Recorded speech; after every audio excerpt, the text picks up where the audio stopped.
فهمتني يا خويا؟ يقول لك طليبه شكون هزكم انتم في الثوره نتاعكم كنتم مستعمرين؟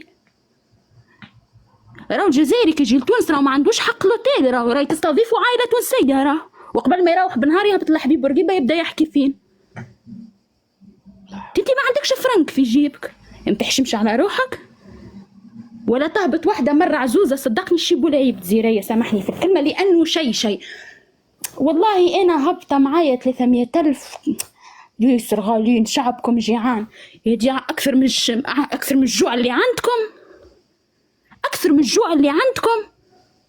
ايش بيك يا ولدي؟ ايش بيك؟ ما يعيدوش راه مخك يقف. انا نعرفهم انا نعرفهم. تجو تبدا تحكي مع عزوزه كبيره شدي قدرك، جاي البلاد تحترمي مش كي تبدي. والله رانا ما نحترموا حد، احنا رئيس الدوله باش يستحق نشلكوه في البلاتوات اللي ينجم انا يدق عليا الباب الساعه 5 متاع الصباح ويهزني. واضح احنا رئيس الدوله كي قلقنا برشا وتركب لنا منه نشلكوه في احنا الرؤساء نتاعنا نشلكوه فيهم باش انتي نبي وندير من خيرك يا راجل. شبيك يا صاحبي؟ فاش تحكي؟ تنشيخوا عليكم احنا.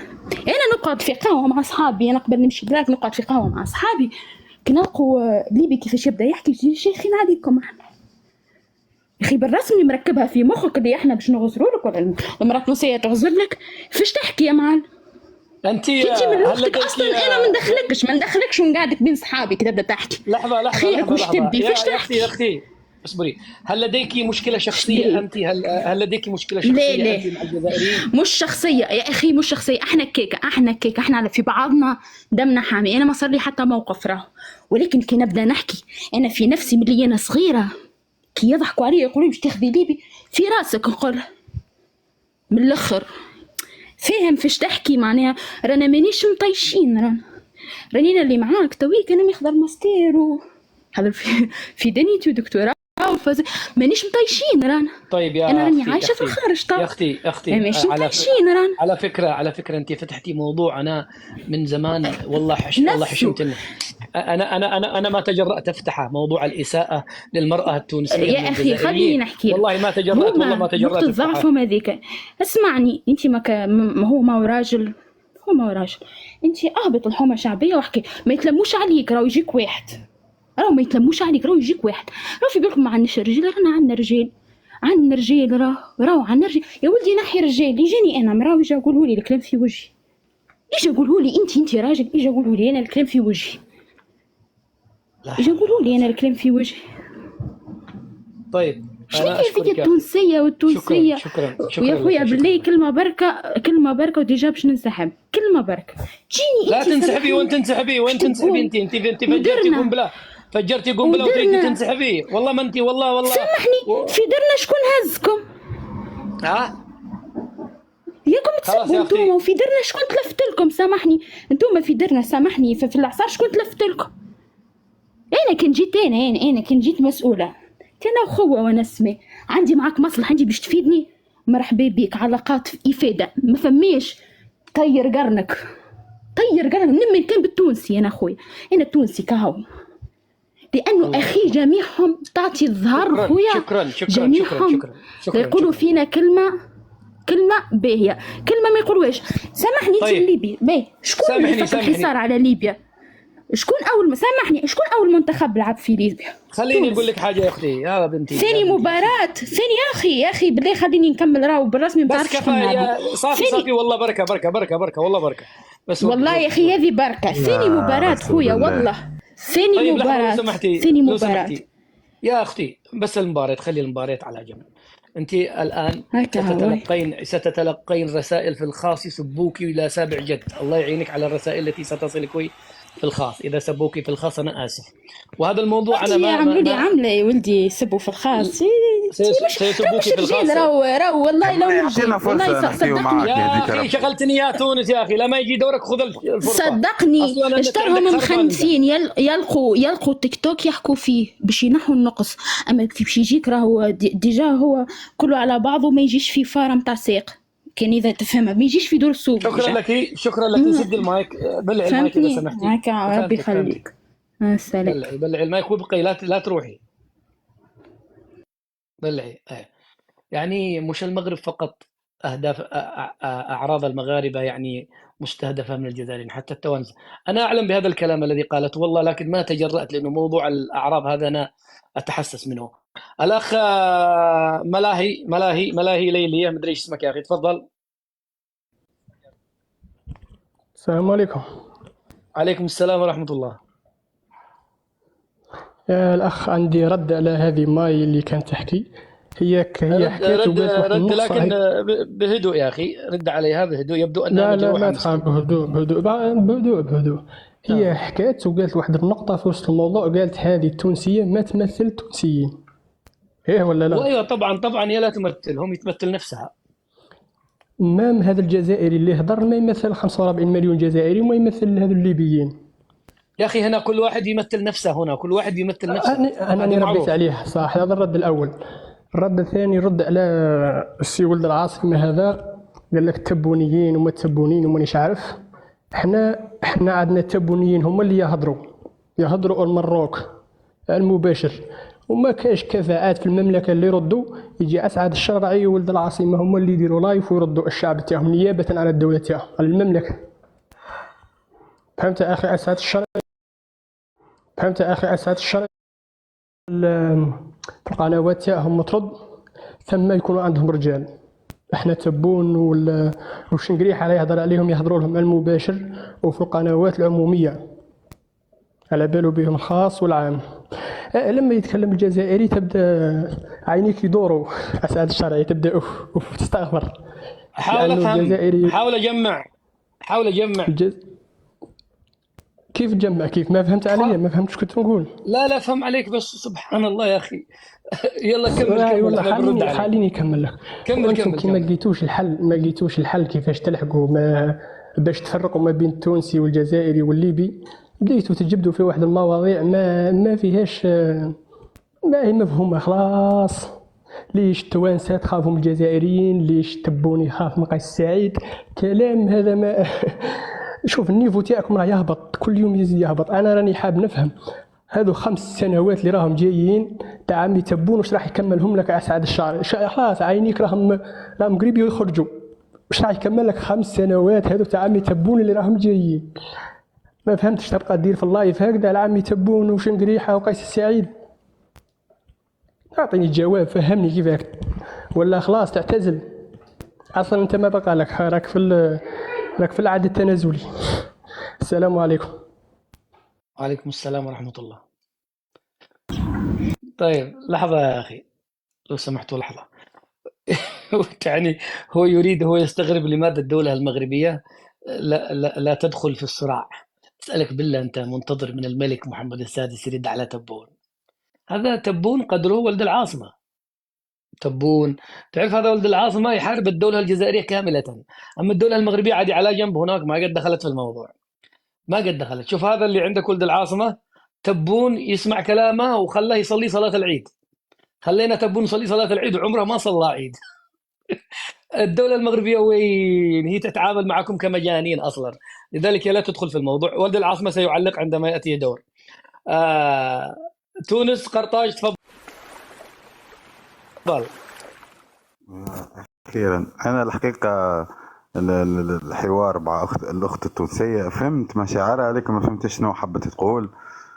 حاولت نفهم، ما فهمتش، لكن فهم مشاعرها اللي إذا أنت ما فهمت، إذا أنت ما فهمت بنت بلدك، من الذي سيفهمها؟ خليني نكمل مداخلتي. أترجم لك ماذا قال.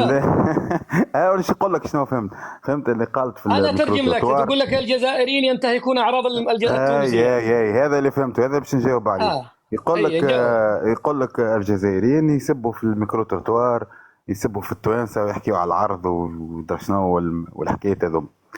على فكره نحن التوانسه ماناش ساكتين كما تقول انت ولا خايفين، بالعكس عندنا لايفات تتحل الاكثر من عامين، وفي الفيسبوك خاصه عندنا صفحات فيها حتى نصف مليون يهاجموا في الجزائريين، وعندنا فيديوهات منزلينهم حتى في وسط الجزائر يسبوا في الجزائريين. يعني فما مشاكل بين الشعب، بين الاثنين، من ناحيه هذه قذف الاعراض والسبان ولا وهاو دار تسامح، هاو اختك هاو امك، ولا لمحالة. هذا الحوار ماذا بينا نخرجوا منه نحن، خاطر في بالنا باش نحكيو في السياسة وموضوع راقي، ما نحكيوش على سبان والأعراض، لأنه الموضوع هذا متداول عندنا في شمال أفريقيا للأسف. طيب لو سمحت وخاصة من عند الجزائريين. خليك من الأعراض، خليك من الأعراض، لأنه لن تكون أعراضكم أغلى من أعراض المغاربة. هم ما تركوا عرض إلا وسبوه على أساس أنت عرض. علاش أعراضنا ما تكونش أغلى من المغاربة؟ لحظة يا أخي لو سمحت، أنا ما أحب أخوض في الأعراض صراحة، لكن جماعة يسبوا أرحم الراحمين، يعني بيخافوا علشان عرضك أنت ولا عشان عرض التونسي، بيسبوا الله، يسبوا الدين، يا ربي يا ادري ايش، يعني يسبوا الله، يسبوا المله، يسبوا الدين. جت على قذفوا المغربيات اليمنيات، ما خلوا جنسيه الا وقذفوا. انت الان جيت تشتي تبرئهم انهم ما عملوا اي حاجه، خلاص انت ترجم لي. انا ما برأتش يا اخي، انا قلت نحن التوانسه قاعدين نجاوبوا فيهم ونسبوا فيهم. جاوب فيهم. انا واحد من الناس كنت نفتح لايفات ونجاوب فيهم، يعني انا واحد من الناس كنت نفتح لايفات ونجاوب فيهم. يعني هذه المساله متداوله، فما كلاش ولا سب وقذف، وان شاء الله يجي نهار ما عادش نشوفوه في كل الدول. على الاقل نتعلموا ونتحاوروا، حتى كي نتحاوروا بادب، نتحاوروا في مسائل خاطئه الاعراض، ولكن موجود. لما واحد يقذفك في عرضك انت باش تجاوبه. كما قلت لك فما صفحات في تونس توصل لنصف مليون متابعين، وموضوعهم ديما يقذفوا في الجزائريين، وفما حتى فيديوهات في وسط الجزائر والى الخ. هذه الحاجه موجوده عندها مده، يعني من 2019 يمكن، حتى قبل المشاكل بين المغرب والجزائر اللي ظهرت على السوشيال ميديا. هذه موجوده، الحكايه هذه موجوده، ونشوفوا في ردة فعل من الاثنين.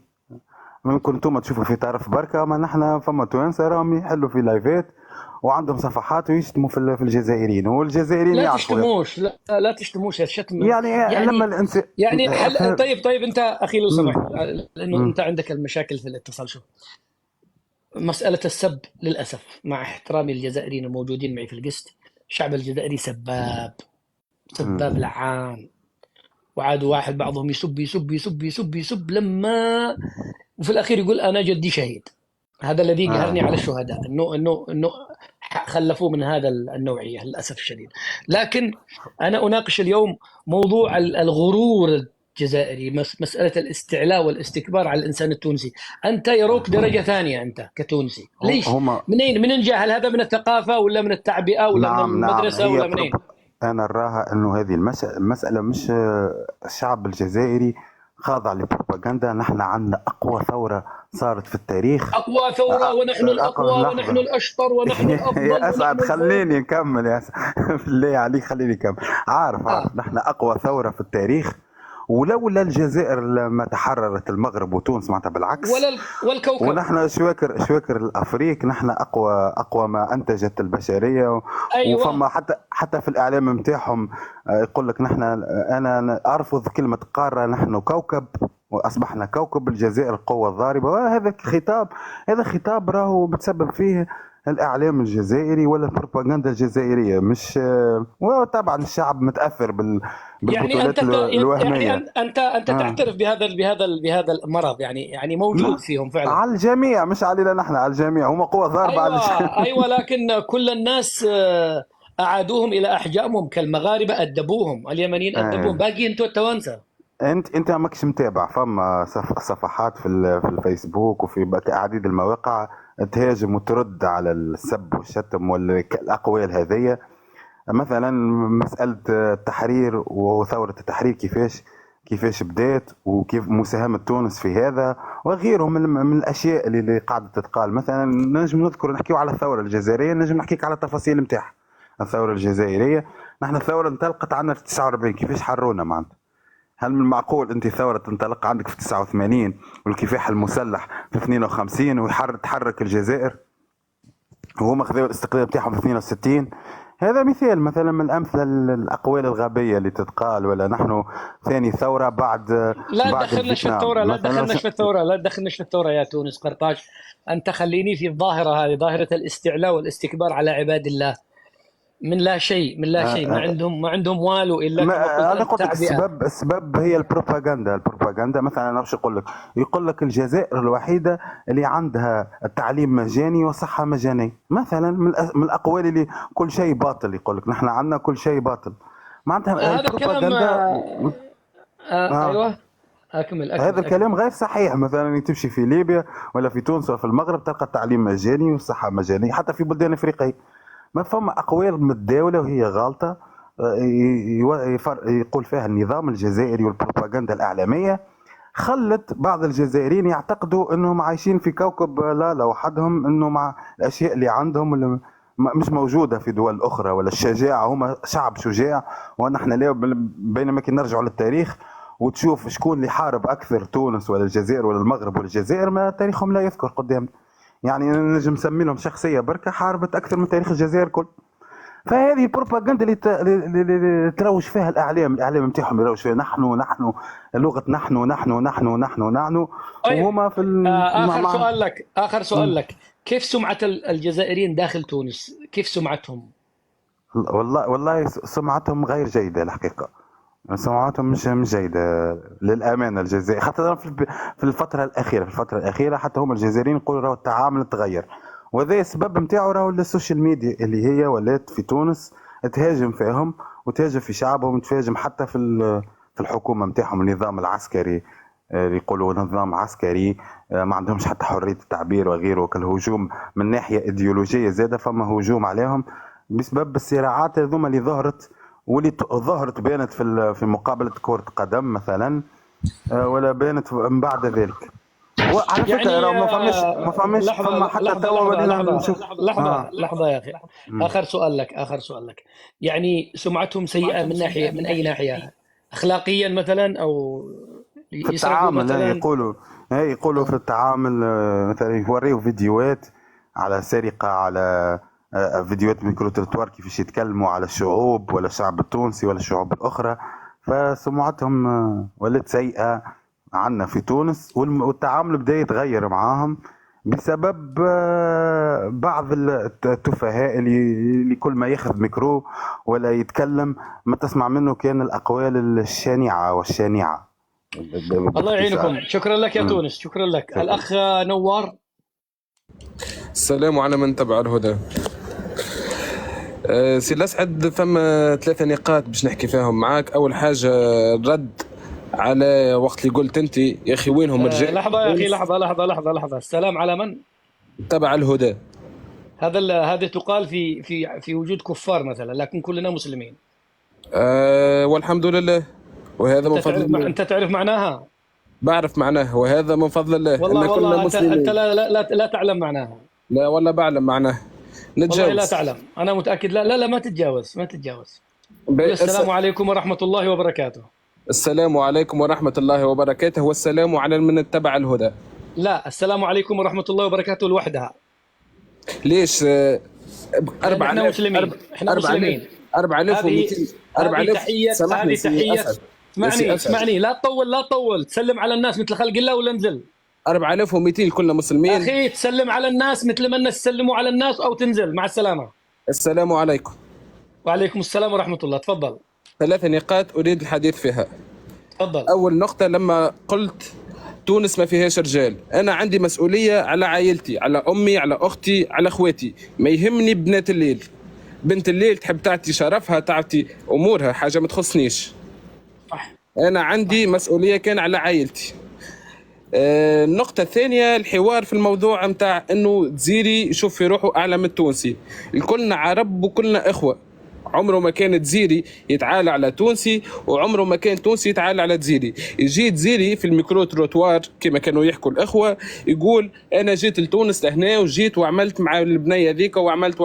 ما هوش تطاول هذاك البنية خويا في اي بلد عربي موجوده الباهي والخيب، موجوده بنات الليالي وموجوده بنات الاصول كما نقولوا احنا في تونس.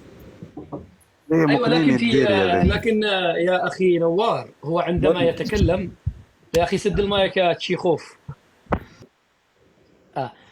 اخي نوار، شوف، انت قلت عباره جيده انك مسؤول عن بيتك، وهذا منطق. تشكر عليه، لكن هو يقول لك المصيبة تعم، المصيبة تعم.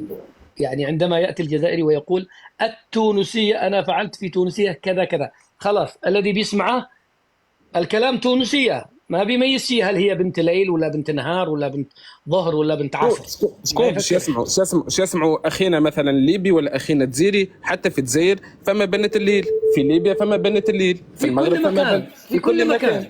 يعني ما تعمم. لما يجي هذا مثلا الجزيري اللي انا ما نحسبوش يعني انسان عربي مسلم، يجي يقول راني انا عملت مع واحده تونسيه هكا وهكا، يعني انا نشوف الجزيريه الكل كما نقولوا احنا فيها كلاب. لا، ما همش كلاب، الانسان هذاك كلب. الجزيريه الكل ما همش كلاب، يعني فما الباهي والخايب في اي بلاصه. كما تلقى راجل باهي كما تلقى راجل ماهوش باهي. دونك يعني كيفاش باش نقول لك، ما نعمموش، مش 45 مليون جزيري كلهم كيف كيف. هو ليس على سبيل التعميم، لكن باعتبار أنكم دولة سياحية، أنتم دولة سياحية، يأتيكم المغربي، يأتيكم الليبي، يأتيكم الموريتاني، يأتيكم. لماذا الجزائري كما قالت الأخت ويقول لك الأخ هذا أن سمعتهم سيئة في تونس؟ لماذا هم تحديدا؟ والله سمعة الجزائريين بالنسبة لي أنا ما نعيش في تونس حاليا، لكن حسب ما أتابع في السوشيال ميديا هناك الكثير من المشادات بين الجزائريين والتونسيين. مثلا أنت اليوم فما إحصائية تقول اللي جزيري يشوف في روحه أعلى من التونسي، ولا أنت يعني كيفاش جبت هالمعلومة هذه؟ فسر لي. لا يا أخي اسمك أخي شوف، عبد النور. شوف، هذا هو عندك الأخ منير، الأخ عماد سيتكلمون بعد شوية وتسمعهم. مش عليك أنت كتونسي، على كل البشرية. الجزائري يرى نفسه فوق الكل، هو الأقوى، هو الأفهم، هو الأجدر، هو الذي حرر، هو الذي فعل. يا أخي تونس قال لك إنه تبون قال له حرر روسيا وحرر إيران وحرر. شكون حرر كذا؟ الجزائر. شكون فعل كذا؟ الجزائر. شكون؟ الكبيدة ديالي عمي تبون. فهو ليس عليكم أنتم كتوانسة تحديدا، لا، هي تركيبة الإنسان الجزائري، تركيبته. شحنوه. لحظة معك. تمام قفل الميكروفون. إذن شحنوهم يا أخي أنوار والجماعة الذين سيتداخلون، وسواء الأخوة الجزائريين، أنه أنتوا الشهداء وأنتوا الأبطال وأنتوا الثورة وأنتوا الشواكر وإحنا الأبطال أفريقيا وإحنا أبطال كل شيء. كل الناس عاقوا بهم. أنا الآن فتحت هذا اللايف أرى هل التوانسة يفهمون الجزائريين كما المغاربة يفهمونهم، كما الموريتانيين يفهمونهم، كما المشارقة الآن أصبحوا يفهموهم، إنه مجرد ظاهرة صوتية وإحنا الأبطال. وإحنا أقول له أبطال أي شيء، اعرف حجمك، اسكت، أنا لست أفضل مني، ما على راسك ريشة هكذا. وإذا أنتم ظليتوا بهذا الخنوع أنتم كجزائريين يا كتوانسة سيركبوكم، والله العظيم يركبوكم.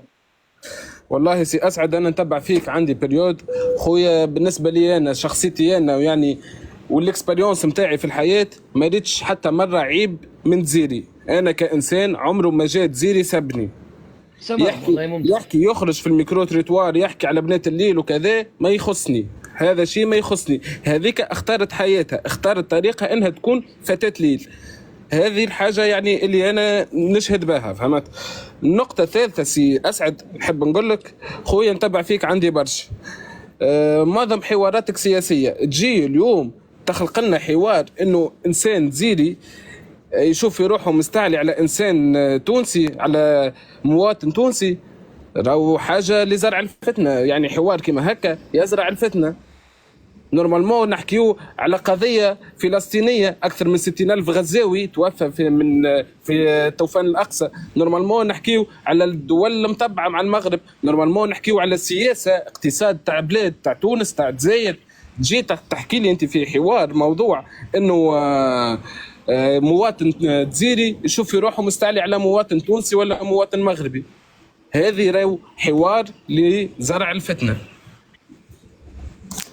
توفى مداخلتي سي أسعد. السلام عليكم. شكرا لك يا أخي الكريم، شكرا لك. وشوف عبارة السلام على من اتبع الهدى تقال للكفار، هذه لازم أنت تعرفها. بالله سي أسعد أنا قلتها، راو سي أسعد خاف أفسر لك حاجة. نحن أيوة. 4700 في اللايف، اسكو أيوة. كلنا مسلمين؟ كلهم مسلمين، أنا أؤكد لك كلهم مسلمين. أنا أؤكد لك أنه في بعض مش مسلم يا في أخي بعض مو مسلم. أخي ما لا عليك من التصفية هناك، الذي موجودين معك في القسط وأنا مسلم ابن مسلم يمني، هذه تقال لناس ليسوا مسلمين. السلام على من اتبع الهدى ليست محلها وليست صحيحة أبدا. أرجوك يعني إذا دخلت لايف آخر ما تقولها أبدا إذا تكرمت. شكرا لك أخي الكريم، ولعن الله من أثار الفتنة.